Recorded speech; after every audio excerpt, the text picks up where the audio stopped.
आज फिर से क्लास 12 का मैक्रो इकोनॉमिक्स करेंगे।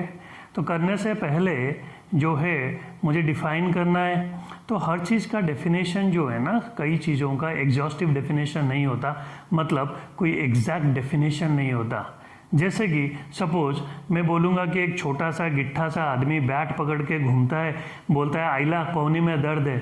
अगर इतना इन्फॉर्मेशन मैं दे दिया, पूरी दुनिया बताए ना बताए, लेकिन पूरी इंडिया बता दे कि ये सचिन तेंदुलकर है, तो कोई डेफिनेशन था ही नहीं। सचिन तेंदुलकर को हम कैसे डिफाइन करेंगे? तो हम इसीलिए तेंदुलकर को बता पाए, उसका काम से उसे पहचाना गया कि वो इतना काम का आदमी था, क्रिकेट में इतना रन बना गया था कि जैसे ही हम बोले कि आइला और कोहनी में दर्द है, तो पूरी दुनिया बताया भाई सचिन तेंदुलकर, सचिन तेंदुलकर। तो there is no exhaustive definition of Sachin Tendulkar, कोई एग्जैक्ट डेफिनेशन नहीं है, लेकिन उसका काम से उसे पहचाना गया। उसी तरह हम जो है अभी बताएंगे मनी का डेफिनेशन। तो ये जो मनी है, मनी का भी कोई एग्जैक्ट डेफिनेशन है ही नहीं। तो मनी को उसका काम से पहचाना जाता है। तो मनी जो है इतना ज़रूरी है। तो मनी जो जो काम करता है, जो मनी का फंक्शंस है, तो उसका फंक्शंस अगर बता दिया जाए, जैसे तेंदुलकर का बताया, तो मनी को लोग पहचान जाएंगे। तो मनी का 4 मेन काम है, इसीलिए बोलते हैं money is a matter of function for a medium, a measure, standard and store. तो मनी का जो है 4 फंक्शन है, वो है मनी जो है एक मीडियम है, एक मेजर है, एक स्टैंडर्ड है और एक स्टोर है। तो different author have given different definitions of money. हर बंदा अपने हिसाब से बताया। भाई तेंदुलकर को अगर हम बताएंगे कि क्या है, हर बंदा अपने हिसाब से बताएगा, तेंदुलकर का गुणगान करेगा। तो मनी का जो फंक्शन है, कोई बंदा एक गुण बता दिया, बोला ये मनी है। तो हर ऑथर जो है मनी का अलग अलग डेफिनेशंस दिए हैं। तो जो सबसे सिंपल डेफिनेशन है, money is what money does, ये सबसे छोटा और सबसे सिंपल डेफिनेशन है। तो money is what money does, मतलब मनी अपना काम से पहचाना जाता है। लेकिन हम पढ़ेंगे सबसे पॉपुलर डेफिनेशन। तो हर बंदा क्या किया, ये जो 4 फंक्शंस है मनी क्या, medium of exchange, measure of value, standard for deferred payment और स्टोर ऑफ वैल्यू, कोई भी एक फंक्शन बताया और बोला ये मनी है। तो सबसे पॉपुलर डेफिनेशन जो है मनी का, वो जो दिए थे उनका नाम है क्राउथर। तो क्राउथर क्या थे? सबसे चालाक आदमी। 4 मेजर फंक्शन में से 3 फंक्शन उठा के लिख दिए, बोले ये चीज़ मनी है। तो वो जो 3 फंक्शन था, वो तीनों फंक्शन को एक ही सेंटेंस में अगर बोल देंगे तो वो क्राउथर का डेफिनेशन होगा। तो क्या है? Money refers to any commodity. Money मतलब भाई कोई भी चीज़, कोई भी commodity which serve as a medium of exchange and at the same time as a measure and store of value। अगर कोई भी चीज़ ये 3 काम करता है, उस चीज़ को मनी बोलते हैं।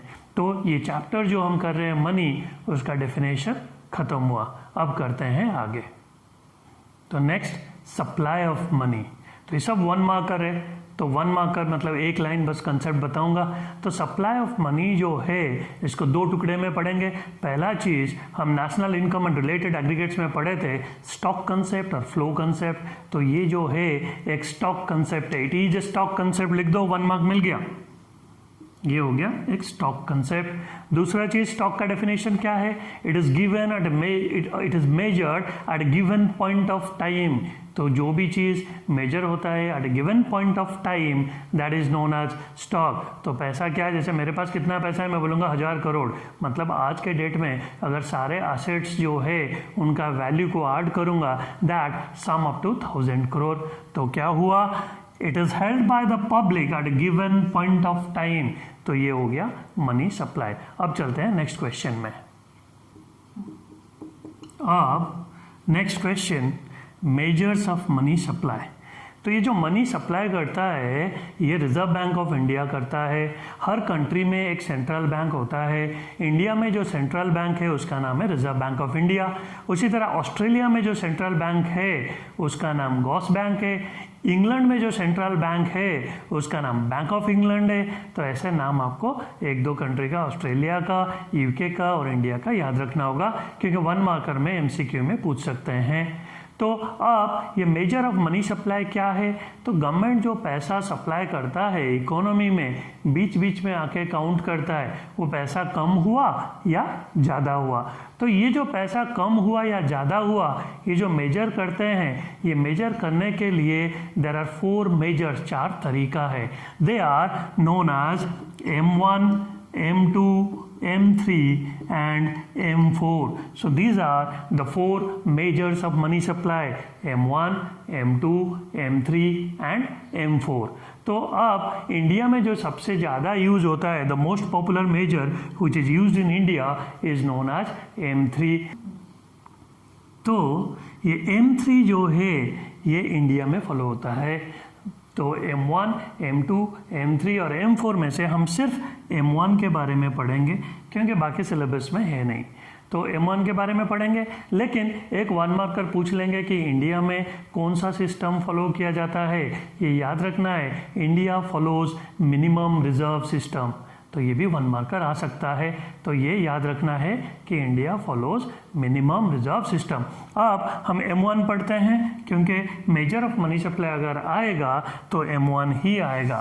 तो M1 जो है that is M1 is equal to C plus DD plus OD।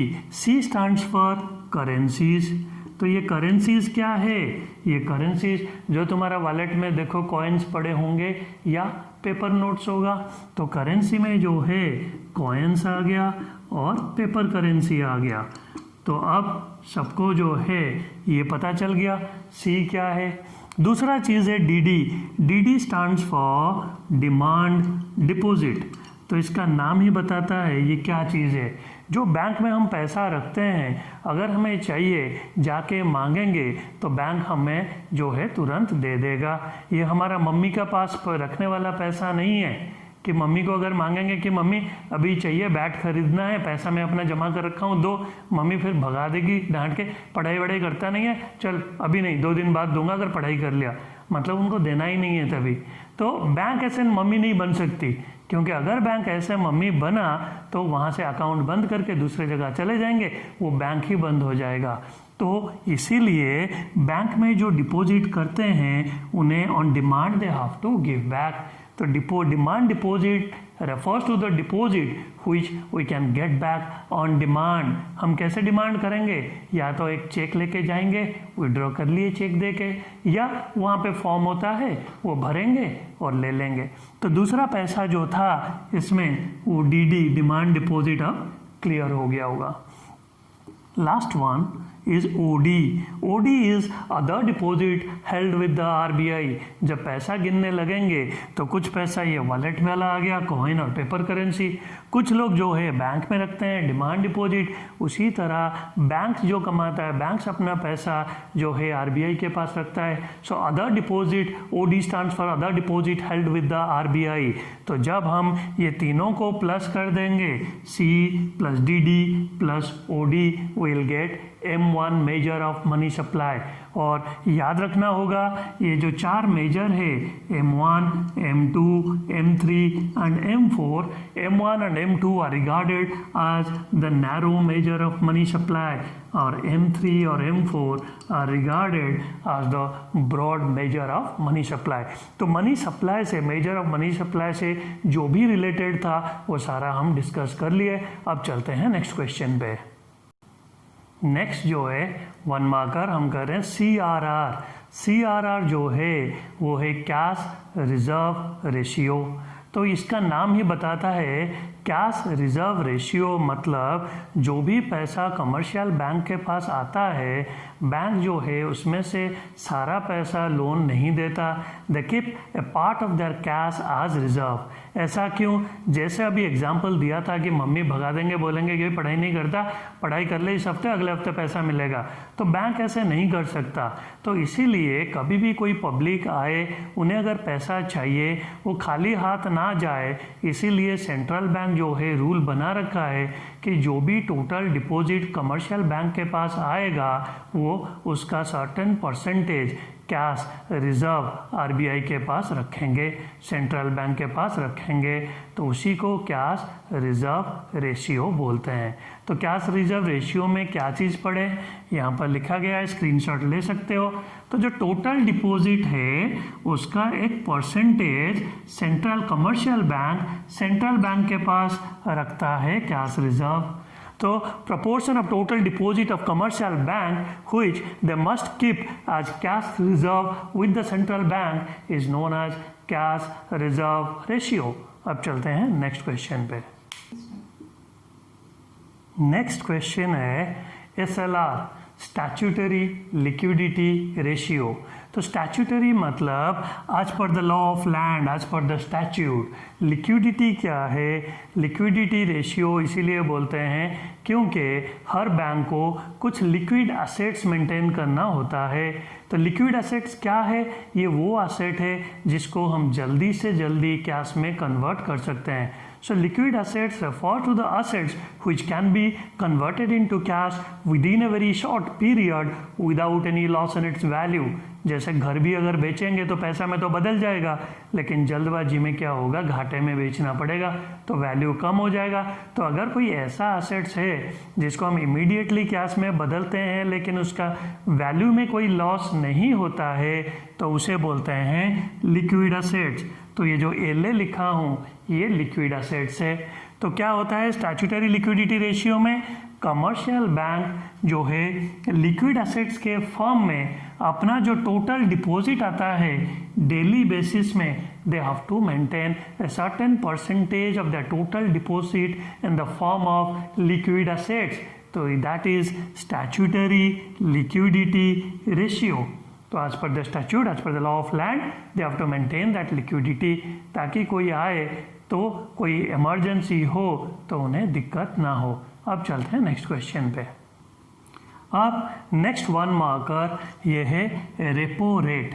तो रेपो रेट है क्या, रेपो रेट है रेट ऑफ इंटरेस्ट। ये रेट ऑफ इंटरेस्ट किस रिगार्डिंग है, ये रेट ऑफ इंटरेस्ट वो है, repo rate refers to the rate of interest central bank give short term loan to the commercial bank. जब कमर्शियल बैंक को पैसा चाहिए शॉर्ट पीरियड के लिए, जब लोन लेते हैं, जिस रेट ऑफ इंटरेस्ट से वो लोन लेते हैं उसे रेपो रेट बोलते हैं। तो central bank give short term loan to commercial banks at this rate of interest, उसे बोलते हैं रेपो रेट। अब चलते हैं नेक्स्ट वन मार्कअप है।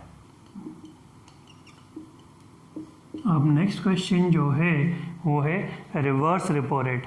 अब रेपो रेट पढ़े थे रेट ऑफ इंटरेस्ट, यहाँ भी रेट ऑफ इंटरेस्ट ही है, द रेट एट व्हिच, उल्टा रिवर्स रेपो रेट मतलब जो रेपो रेट का उल्टा, वहाँ पे क्या होता था, central bank short term loan commercial bank को जिस रेट ऑफ इंटरेस्ट से देता था वो है रेपो रेट।